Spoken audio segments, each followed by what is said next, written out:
From the very first moment he heard those words, Everett Coulson felt the floor tilt beneath him. A man already weighed down by life, he stood frozen in the warm daylight that spilled across the marble lobby, staring at the powerful figure who had just issued the most humiliating order he had ever heard. Everett's heart hammered like it wanted to escape his chest. His face burned with shame, anger, and disbelief, but the CEO of the entire company, Colden Rourke, only arched a brow as if what he'd demanded was a normal favor instead of a cruel spectacle. Everett, a single dad working as a janitor to survive, felt his world split between what he could endure and what he would not allow his young son to ever witness. But life wasn't kind to men like him, and in that moment he realized he was about to be tested in a way he never imagined. If you believe in kindness, second chances, and the power of standing strong, please like, comment, share, and subscribe to Touch of Kindness. Your support truly helps stories like this one reach more hearts. Everett had never meant to end up here. Once, years ago, he was a carpenter with calloused hands and hopeful eyes, building small but steady dreams with his wife. They lived in a tiny apartment with chipped yellow walls, where sunlight filtered through the curtains like a blessing. Their son, Kyle, had just learned to take his first steps when tragedy hit. His wife's sudden illness, the medical bills, the debt, and the helplessness all blended into a storm that swept away everything Everett had built. She was gone within months, and he was left holding a baby, a stack of overdue bills, and a heart that felt like a hollow drum. In the daylight that bathed the city each morning, Everett pushed himself forward for Kyle's sake. He found work wherever he could, construction, loading docks, until an injury to his shoulder forced him into a less physically demanding job. That was how he became a janitor at Rourke Industries, a company so massive it felt like its hallways pulsed with the heartbeat of the entire city. He didn't mind the work. He didn't mind cleaning up after long meetings or emptying trash cans filled with half-eaten lunches from people who didn't even know his name. He didn't mind the polished floors or the echoing halls. He minded only the way people looked past him, as if he wasn't really there. But he was there. He was always there. Quiet, reliable, invisible. Everything began to shift on a soft, bright weekday afternoon when Everett accidentally found himself in the wrong hallway at the wrong time. He had been cleaning the glass dividers on the 34th floor, known for housing the company's elite executives, when he overheard raised voices echoing from the conference room. Not out of curiosity but concern, he paused, making sure no one needed help. That was when he saw CEO Colden Rourke storming out of the room, jaw clenched, hands balled into fists. Behind him hurried a woman Everett recognized faintly, Naelle Hart, Senior Finance Director. Astute eyes, sleek dark hair in a low twist, crisp white blouse, and a reputation for never bending to anyone. Except today she looked pale, shaken, almost cornered. It took no more than seconds for her eyes to lock onto Everett, who stood gripping his cleaning cloth. There was a desperation in her gaze, as if she needed something, anything, to shove back against the chaos closing in. Colden noticed her attention divert and turned sharply toward Everett. The CEO, broad-shouldered in a dark slate suit that mirrored his unforgiving nature, stepped closer, and that was when he said it. "Pretend to kiss me for 7 minutes, not as a joke, not as flirtation, not even as a favor, but as a command. A power move, a demonstration of loyalty, submission, and perhaps a twisted effort to provoke jealousy or compliance from Naelle." Everett felt the heat of humiliation rise through his spine.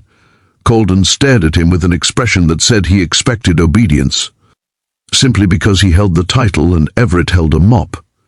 The request wasn't just inappropriate, it wasn't just bizarre, it was degrading. Everett knew instantly it had nothing to do with affection or attraction, but rather a tactic in whatever power struggle was unfolding. He refused without words, not by speaking, but by planting his feet, straightening his back, and lifting his eyes to meet Colden's. He simply didn't move, and that stillness, dignified, quiet, unwavering, was the first spark that shocked everyone.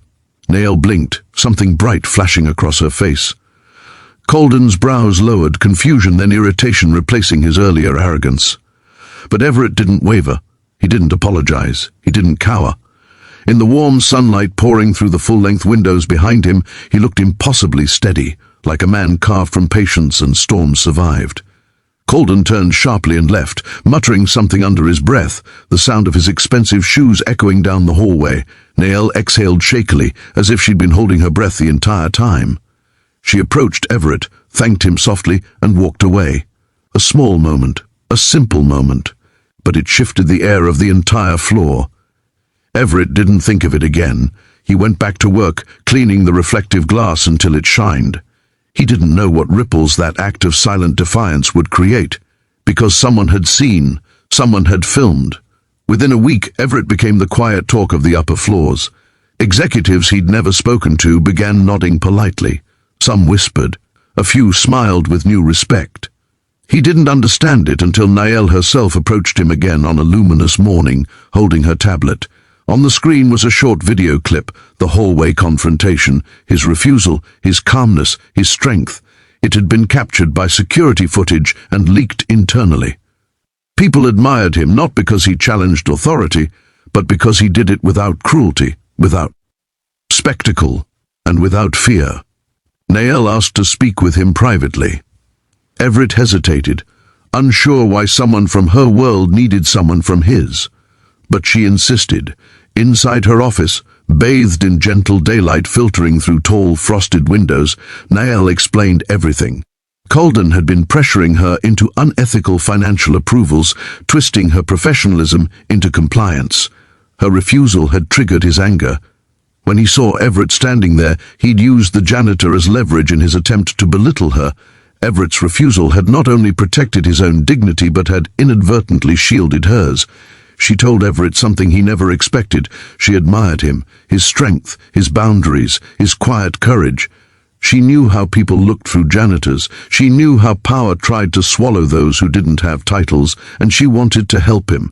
Everett rejected any idea of charity. But Nael wasn't offering pity. She was offering opportunity, a training program, skill certification, a chance to rise, not because someone felt sorry for him, but because he had proven character far beyond what employers could teach. Everett struggled. His pride was a fortress built from years of hardship. But when Kyle came to mind, Kyle who loved daytime sunlight, who loved drawing with crayons on the kitchen floor, who needed stability Everett couldn't yet provide, he accepted. The next months were transformative. Everett attended early morning courses while still working his janitorial shift. He learned new skills, sharpened old ones, and rediscovered parts of himself he thought he had buried with his dreams. Nael checked in occasionally, not with pressure but encouragement. She saw something in him that he never saw in himself, potential waiting patiently for permission to breathe. One breezy daylight afternoon, as he walked Kyle home from school, Everett realized how much had changed. He wasn't just surviving anymore, he was rebuilding. His son, now 8, looked up at him with admiration, as if Everett hung the moon himself. And maybe, in Kyle's small world, he did. But storms never end quietly. Colden Rourke returned with a vengeance. Rumors spread that he had discovered Everett's involvement in supporting Nael's stand. And in a company fueled by egos and ambition, retaliation came like a sharp wind. His hours were cut. His workload doubled. He was reassigned to floors that required constant heavy lifting, aggravating his injured shoulder. It wasn't subtle. It wasn't coincidental. It was punishment. Everett considered quitting, but Kyle's hopeful drawings on the fridge reminded him he couldn't give up ground he had just started to reclaim. So he endured, until the day Nael found him struggling to lift a supply crate.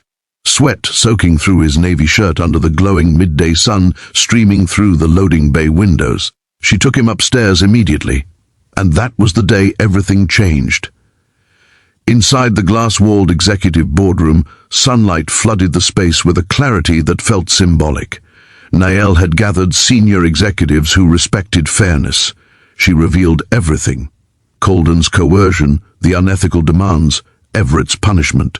She presented documented patterns, emails, staff testimonies, and footage. There was no room for denial. The board acted swiftly. Colden Rourke was removed from his position that same afternoon.